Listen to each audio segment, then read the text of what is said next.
Welcome to Suman TV. Vizianagaram జిల్లా గజపతి నగరం నియోజకవర్గం బొండపల్లి గ్రామంలో చోటు చేసుకున్న విషాదం నిజంగా అందరినీ ఆశ్చర్యానికి గురి చేసిందనే చెప్పుకోవాలి. పొద్దున్నంతా కూడా అంతా సాఫీగా జరిగిపోతున్న సమయంలో డోలా లక్ష్మణరావు అనే వ్యక్తి కన్న తల్లిదండ్రుల్ని చంపిన వైనమైతే ఇక్కడ చోటు చేసుకుంది. యాక్చువల్లీ డోలా రాము జయలక్ష్మికి ఒక పాప, ముందు భార్యకి కొడుకు అయినటువంటి లక్ష్మణరావు ఎన్నో ఏళ్ళుగా వీళ్ళ మీద పగ పెంచుకొని ఒక్కసారిగా ఇద్దరిని కూడా చంపిన వైనం అయితే ఇక్కడ జరిగిందని చెప్పుకోవాలి. నీటి సంపు గురించి జరిగిన ఈ తగాదా కారణంగా ఒక్కసారైతే గ్రామం అంతా కూడా ఆశ్చర్యానికి గురైన పరిస్థితి.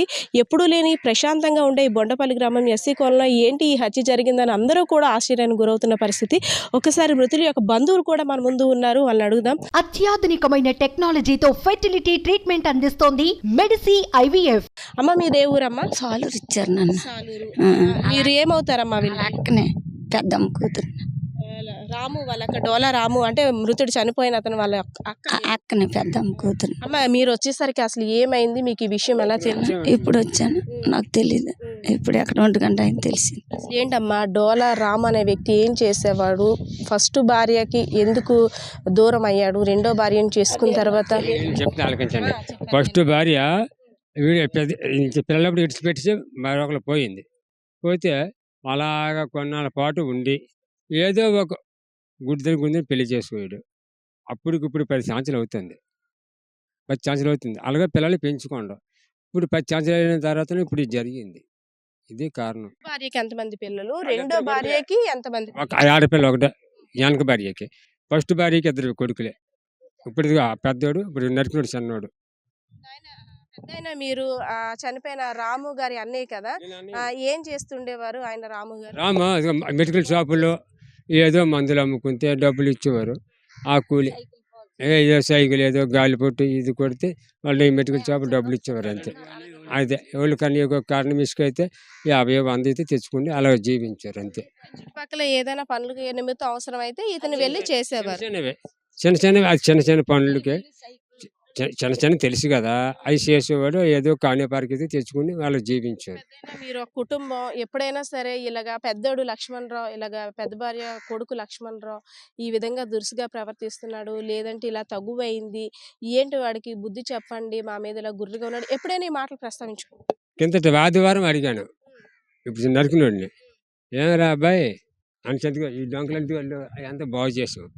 అబ్బాయి మరి ఎంత బాగు చేసేస్తాను, మరి నాన్నకి పవన్లు వస్తాయి కదా అంటే, నాన్న బాగు చేసాను చెప్పి బాగు చేసాం.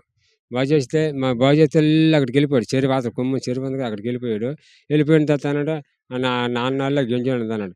ఎందుకు గెంజోలేదురా, నువ్వు కాణిపారికి ఎత్తే ఎందుకు పోయారు, మీరు చేసిన పని ఏంటి అన్నాను. నేను కూడా చిన్న చిన్న పనులు చేస్తాను. ఆ పనులు చేసిన డబ్బులు అమ్మ నాన్నకి 100 ఇచ్చి 100 తింటే బాగుండు కదా అన్న. నాన్న ఇవ్వలేదు నాన్న, నా ఖర్చుకు చాలవు అన్నాడు. ఖర్చు చాలకపోతే అలా గెంజేస్తారు చెప్పు? కాలేజీ ఉన్నోళ్ళకి ఏం చెప్పితే ఏం చేస్తారా? మరి అది నీ కర్మ అంతా, నేను రేకుల చాటు కట్టుకున్నాను, రేకుల చాటులో ఉన్నాను, తవిడి బియ్యం తెచ్చి మరగపోసుకొని తింటాను అన్నాడు. ఇప్పుడు నీ కర్మ అది బాగుంది అన్నాం అంతే.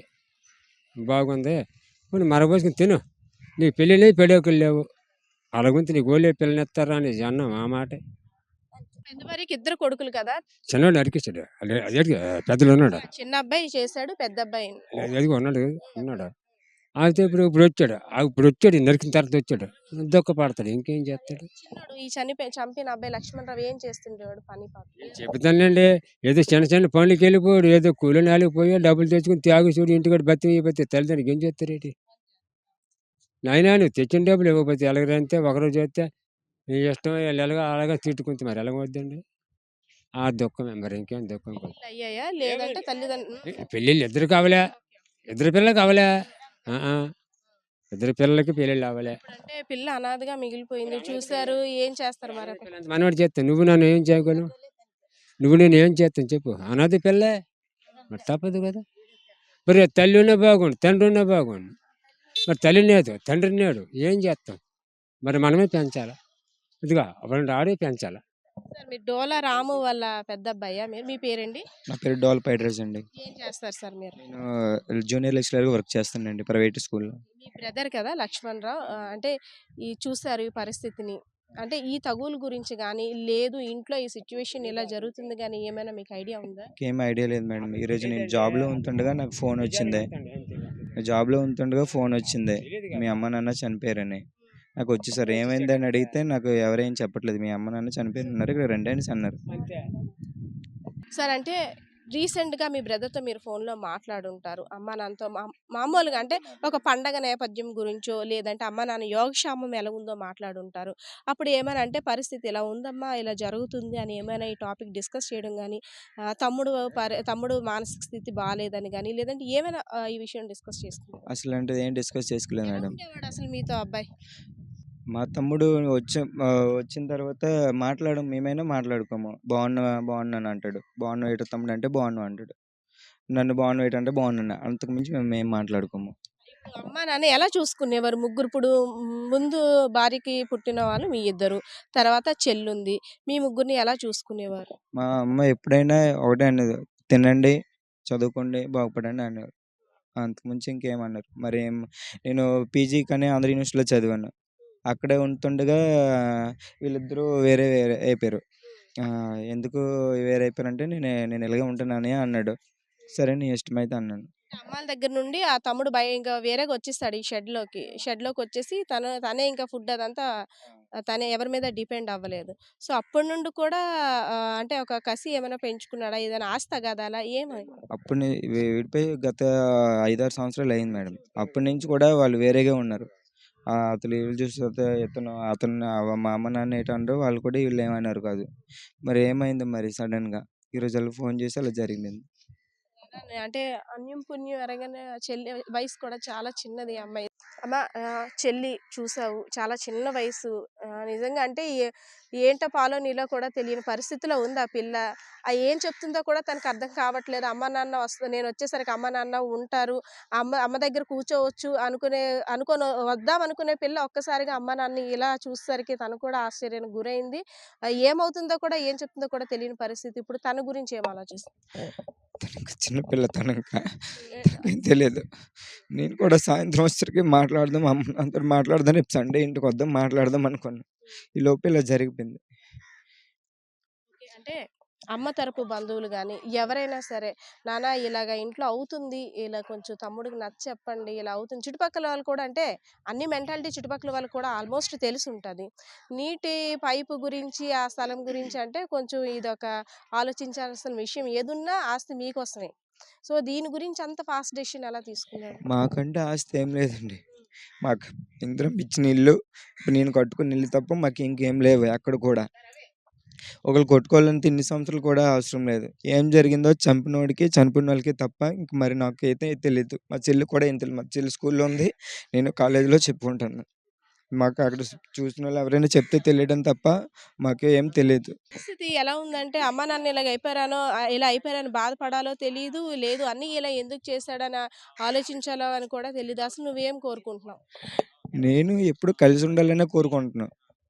వేరుగా ఉన్నప్పుడు అమ్మ నాన్న వాళ్ళతో ఉండాలి. మనకు కష్టమైనా నష్టమైనా వాళ్ళతోటే ఉండాలి. వాళ్ళు ఏది చేసినా మనకు మంచి గురించే చేస్తారు. మనం ఏది చేసినా వాళ్ళ మంచి గురించే చూడాలి. బయట వాళ్ళు ఎవరు వచ్చి చూడరు. కాబట్టి అందరం కలిసి ఉండాలని నేను చెప్తాను. గత గత 5 సంవత్సరాలు బట్టి, 6 సంవత్సరాలు బట్టి వాళ్ళిద్దరు వేరేగా ఉన్నారు. వేరేగా ఉన్నారు కూడా ఎప్పుడు కూడా ఎంత సీరియస్ కూడా అవ్వలేదు. మరి ఈసారి ఎందుకు? వచ్చాడు కదమ్మా వీకెండ్స్ ఎప్పుడు వచ్చేవాడివి.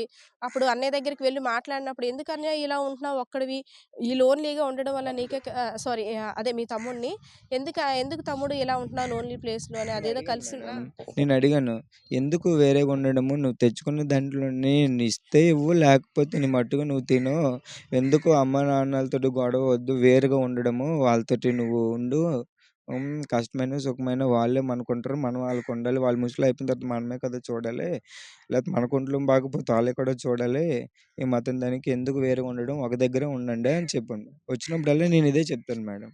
అంతకు మంది నేను వినకపోతే నేనేం చేయలేను చెప్పాను. ఓకే. ఏదైనప్పటికీ ఇక్కడ జరిగిన దారుణం కారణంగా అయితే ఇద్దరు పిల్లలు కూడా అనాథలుగా అయిపోయారు. అసలంటే తల్లిదండ్రులకి ఏమవుతుందో, ఏమయ్యారో, ఆ తమ్ముడు ఎందుకు ఇలా ప్రవర్తించాడో, ఏ విషయానికి ఇంత సైకలాజికల్‌గా డిస్టర్బ్ అయ్యి ఇంత అఘాయిత్యానికి పాల్పడ్డాడో కూడా తెలియని పరిస్థితిలో ఉన్నాము. ఒకసారి మా పరిస్థితి కూడా అయోమయం అయిపోయింది. ఏం చేయాలో పాలుపోలేని పరిస్థితిలో ఉన్నాము అనేసి ఇక్కడున్న వాళ్ళైతే చెప్తున్నారు. ఆ తమ్ముడు అయితే వాళ్ళ అన్నయ్య అయితే చెప్తున్నాడు. పరిస్థితి అయితే ఇది. Camera person Srinivasa, Padma, Suman TV, Vizianagaram.